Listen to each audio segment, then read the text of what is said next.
Ever feel overwhelmed and unsure how to calm yourself down in the moment? That's where an emotional regulation toolkit comes in, a set of go-to strategies that help you stay grounded, steady, and in control no matter what life throws at you. In this video, we're breaking down how to build your own personal toolkit, one that supports your mind, regulates your emotions, and helps you respond instead of react. Before we dive in, don't forget to like, subscribe, and tap the bell so you never miss simple, powerful tools for emotional strength, mental clarity, and daily resilience. Let's build the inner support system you can count on, starting right now. 1. Understand your emotional triggers. The first step in building an emotional regulation toolkit is identifying your triggers, those specific people, situations, or thoughts that consistently provoke strong emotional reactions. Triggers vary for everyone and may include criticism, failure, or even being ignored. By reflecting on past emotional outbursts or moments of distress, you can begin to spot patterns. Keeping a trigger journal helps illuminate these moments and their root causes. Once you're aware of your emotional hotspots, you can plan healthier responses ahead of time. 2. Develop a daily emotional check-in habit. Checking in with yourself regularly is like giving your emotional system a tune-up. Most people are so busy they ignore or suppress their feelings until they overflow. A daily emotional check-in, just 2 to 5 minutes, is a proactive way to stay aware of what's brewing inside. Ask yourself, what am I feeling right now? And why might I be feeling this way? Name your emotions accurately: irritated, anxious, joyful, tired. Use a journal, a mood tracking app, or even voice notes. Over time, this builds emotional granularity, making your feelings easier to understand and manage. 3. Learn and practice deep breathing techniques. Breathing is one of the fastest, most accessible tools to calm your nervous system and reset your emotional state.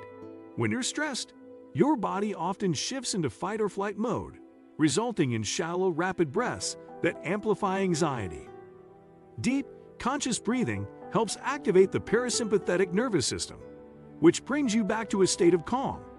Techniques like box breathing, inhale for 4, hold for 4, exhale for 4, hold for 4, or 4 to 7-8 breathing, inhale for 4, hold for 7, exhale for 8, can be practiced anywhere. Incorporate breathing exercises into your day, before a meeting, during conflict, or while falling asleep. 4. Use movement as an emotional outlet. Physical activity is a powerful regulator of emotion. Emotions often live in the body. Tension in the shoulders, tightness in the chest, restlessness in the legs. Moving helps release this energy. Whether it's a 10-minute walk, yoga, dancing, or a full workout, physical activity shifts emotional states, boosts mood, enhancing chemicals like endorphins, and helps clear the mental fog. You don't need a gym. Just get your body in motion. Movement also helps process emotions like anger, frustration, or sadness in a non-verbal, healthy way. It turns reactive energy into momentum. Make movement a go-to tool when emotions feel stuck or overwhelming. 5. Create a sensory calm-down kit. A sensory toolkit is a personalized set of items that soothe or ground you through the 5 senses when emotions run high. Think of it as a mini first aid kit for your nervous system. Include calming items like lavender oil smell, a soft fabric or stress ball, touch, peaceful music or white noise, sound, a favorite herbal tea, taste, or nature imagery, sight, when anxiety, anger, or overwhelm surfaces. Using this kit provides immediate comfort and distraction without avoidance. Sensory regulation is especially helpful for highly sensitive or neurodivergent individuals. 6. Develop a reframing mindset. Cognitive reframing is the practice of shifting how you interpret a situation to change how you feel about it. It doesn't mean lying to yourself. It means finding more empowering, realistic perspectives. For instance, instead of thinking, "I failed," you might reframe to, "I learned what doesn't work." Reframing trains your brain to reduce catastrophizing and emotional spirals. Over time, this becomes an automatic emotional regulation tool. You begin to look for meaning, opportunity, or growth in setbacks. Keep a reframe journal where you rewrite negative thoughts daily. This builds cognitive flexibility, a core trait of emotional resilience. The goal isn't toxic positivity, it's balance and empowerment. 7. Establish emotional safe spaces. Everyone needs at least one emotional safe space, a person, place, or practice, where you can process your feelings without judgment. This could be a trusted friend, therapist, journal, or quiet room. Safe spaces act as emotional pressure valves, allowing you to express and release tension instead of bottling it up. They create a container for emotional honesty and healing. Regularly spending time in these environments makes you feel seen, heard, and grounded. Emotional regulation isn't about suppressing emotions, it's about safely feeling and channeling them. Establish your safe spaces with intention. 8. Use self-compassion as a core practice. Self-compassion is often the missing ingredient in emotional regulation. When emotions run high, we tend to judge ourselves harshly. I shouldn't feel this way, or I'm so weak. But this only adds shame to stress. Self-compassion offers a gentler, more effective alternative. It means treating yourself with kindness, especially in moments of struggle. Recognize that emotions are human, not failures. Say to yourself what you'd say to a friend. Use phrases like, "It's okay to feel this," or "This is hard, but I'm doing my best." Studies show self-compassion reduces anxiety, depression, and emotional reactivity. 9. Create micro-rituals for stressful moments. Micro-rituals are small, intentional actions you do in response to emotional stress.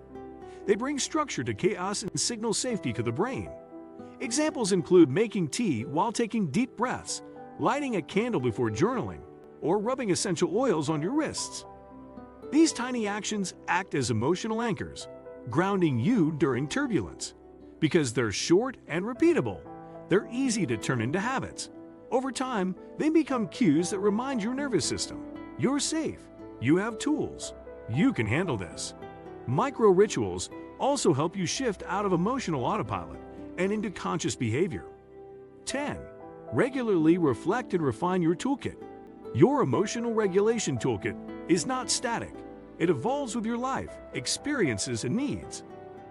Make it a habit to reflect monthly or quarterly on what's working and what's not. Are your breathing techniques still helpful? Have your triggers shifted? Are there new tools you'd like to try, like somatic therapy, EFT tapping, or guided imagery? Reflection keeps your toolkit relevant and personalized. It also reinforces the mindset that emotional regulation is an ongoing practice, not a one-time fix. Journaling or check-ins with a coach or therapist can help with this review process. All right, that's a wrap on building your personal emotional regulation toolkit. Because when life gets loud, it helps to know exactly how to ground yourself. Take a deep breath, trust your tools, and remember, emotional strength isn't about never feeling. It's about knowing how to navigate what you feel with intention. If this helped you feel more equipped to handle tough moments, give it a thumbs up and share one tool you're adding to your toolkit in the comments. And if you want more honest, practical strategies to grow stronger from the inside out, don't forget to subscribe and tap the bell so you never miss what's next. Catch you in the next one.